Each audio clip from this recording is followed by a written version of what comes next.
Hey, what's up, everyone's Axon cooking dinner outdoors in front of my door. But listen to this. Let's see if you can listen to it.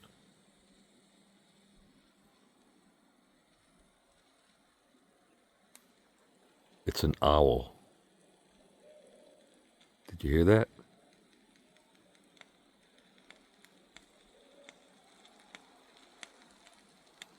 Yeah, we have a lot of owls here and coyotes at nighttime, you know, uh, barking or whatever the hell they do, and owls all the time.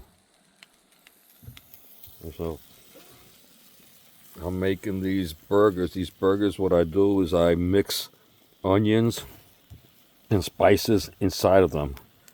So they're really good. And these hot dogs, I get these hot dogs. They're all natural, uncured, no antibiotics, 100% grass fed, supposedly. Applegate. And they're good. And let's see here. You guys, can you see in the back of my truck? That's all water. I bought, was it like 35 1 gallon containers of water? They're all back there. And a little while ago, I'd say about an hour ago, my dog Hunter went bananas. Something was coming over here. It could have been a coyote or a bear. The bears are out of hibernation now, and they are hungry. And when they smell this, they might be coming here. So, good thing I have Hunter, because he'll alert me, and he'll scare the bear off, or the coyote or whatever it may be. Hey, I see something right there with reflecting my light, like an eye, which is really weird. Really. Is that something, an animal?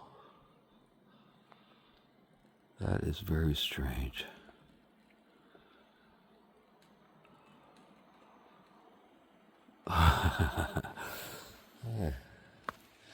Anyway, yeah, it's like reflecting. It could be, I don't know. That's weird. It's not like glass or nothing like that that's reflected like that. And now it went away. Oh, I see it in the back. It can be. It can absolutely be an animal. Its eyes. All right, let's turn these guys around.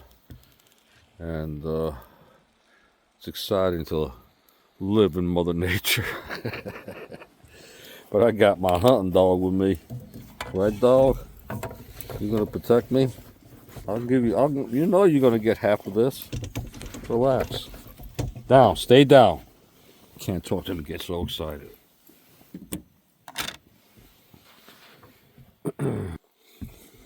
Starting tomorrow morning, I'm changing my daily routine, my workout routine.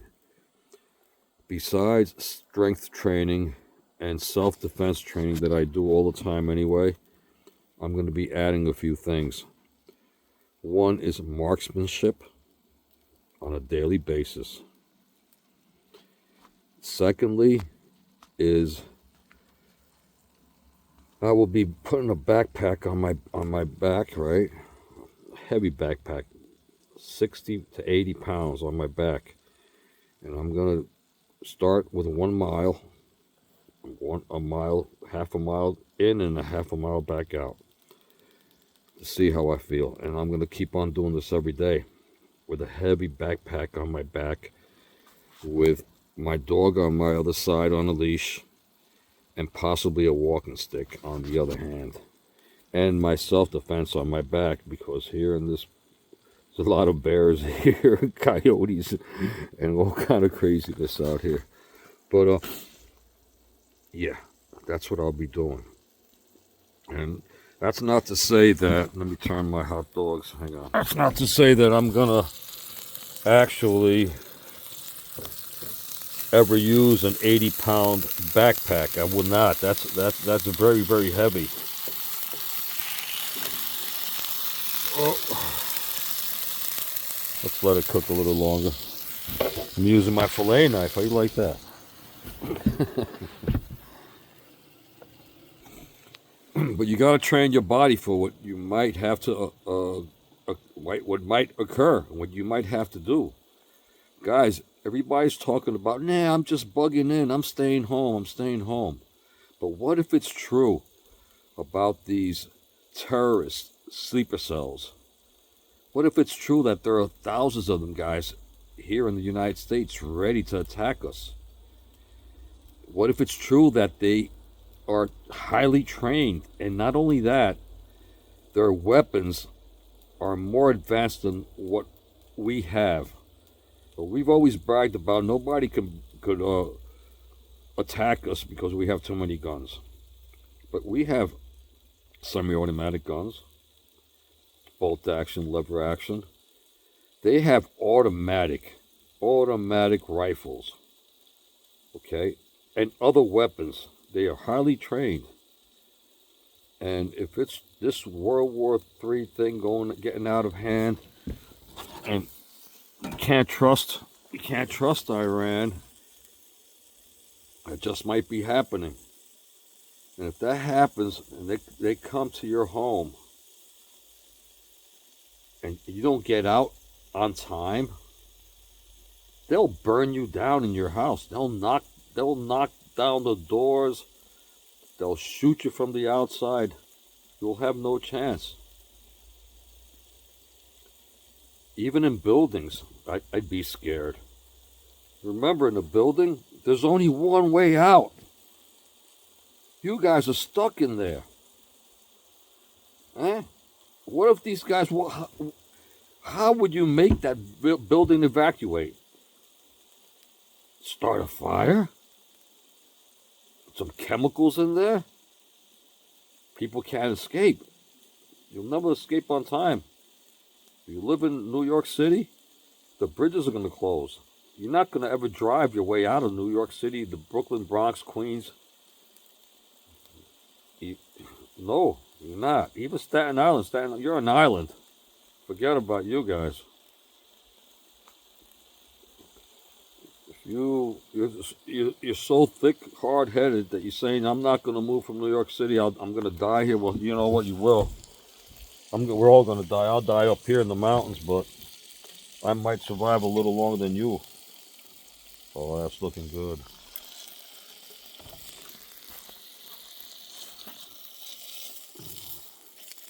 There you go.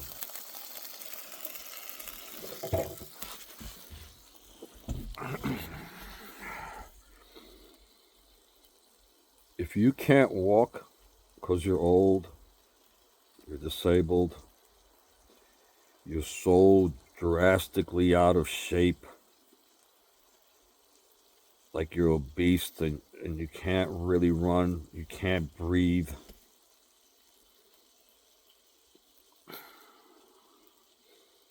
I really don't have an answer for you guys.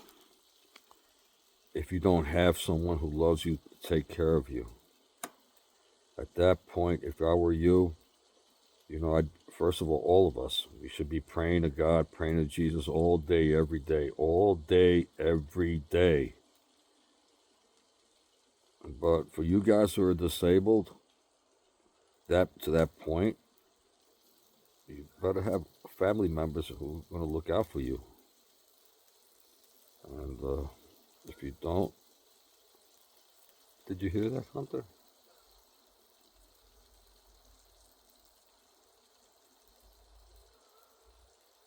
So many animals out here.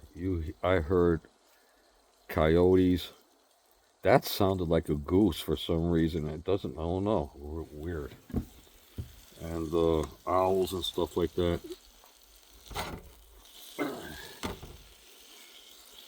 But yeah. But if you can move, if you're a dad, if you have little kids, I feel sorry for you. I wish you the best. I hope that nothing happens. It's going to be so difficult if our country is at war on our land, you have to take care of a child. At that point, you might want to think about relocating your child and your wife. If you live in a city that's dangerous, like New York City, you know, and you're there, you're the dad, you're working there, whatever, you're down there in Wall Street, you better relocate your kids and your wife to the countryside somewhere. Think about it. Why are you risking them? Because New York City, you're not going to escape. I was there during 9/11. I was there during Hurricane Sandy. And New York City was locked down, okay? No way in, no way out. The bridges were all closed. And everything, I remember when 9/11 happened, it was crazy, it was chaotic. I mean, the subways were closed, no buses, no traveling, no cars weren't traveling. You had to walk. I walked that day from Canal Street to 23rd Street, where I used to live, with thousands of people around me, all covered in smoke and dust with blood. I remember that. And New York City was locked down. What do you guys think? You're going to drive out of Brooklyn? You're going to drive out to where? To where? Where are you going to drive from? To Long Island? Everybody down there, I feel sorry for you. It's like you're trapped. At least here in upstate New York, there's a lot of land here. Okay? I'm going to try to survive as long as I can until they catch me. If they eventually catch me and they kill me, I went out with my boots on like a man. All right. Enough talk. I'm going to eat now. God bless you all. You guys better prepare. Time is running out. The time is now. No more time. Look at the price of gas. I got lucky. The day on February 28th, when we attacked Iran, that same day I went out and I filled up my tank, and I filled up 2 5-gallon metal container tanks that I had at $2.86 a gallon. Now it's $3.35 and going up. Tomorrow's going to be higher, and the following day is going to be higher. I believe it's going to go up to $5. So guys, you better prepare. You know, I bought a whole bunch of water. I got propane. You gotta get your kerosene. Do you have a oil lamp? What happens when the electricity runs out? What happens if your solar power does not charge because it's freaking raining for 2 days, or there's chemical smokes up there in the sky? You should have an oil lamp. You should have a generator. Numerous stuff. If you guys got money in the bank and you have a home and you don't have a generator, man, shame on you. All right? Wake up. Wake up, America. The time is now.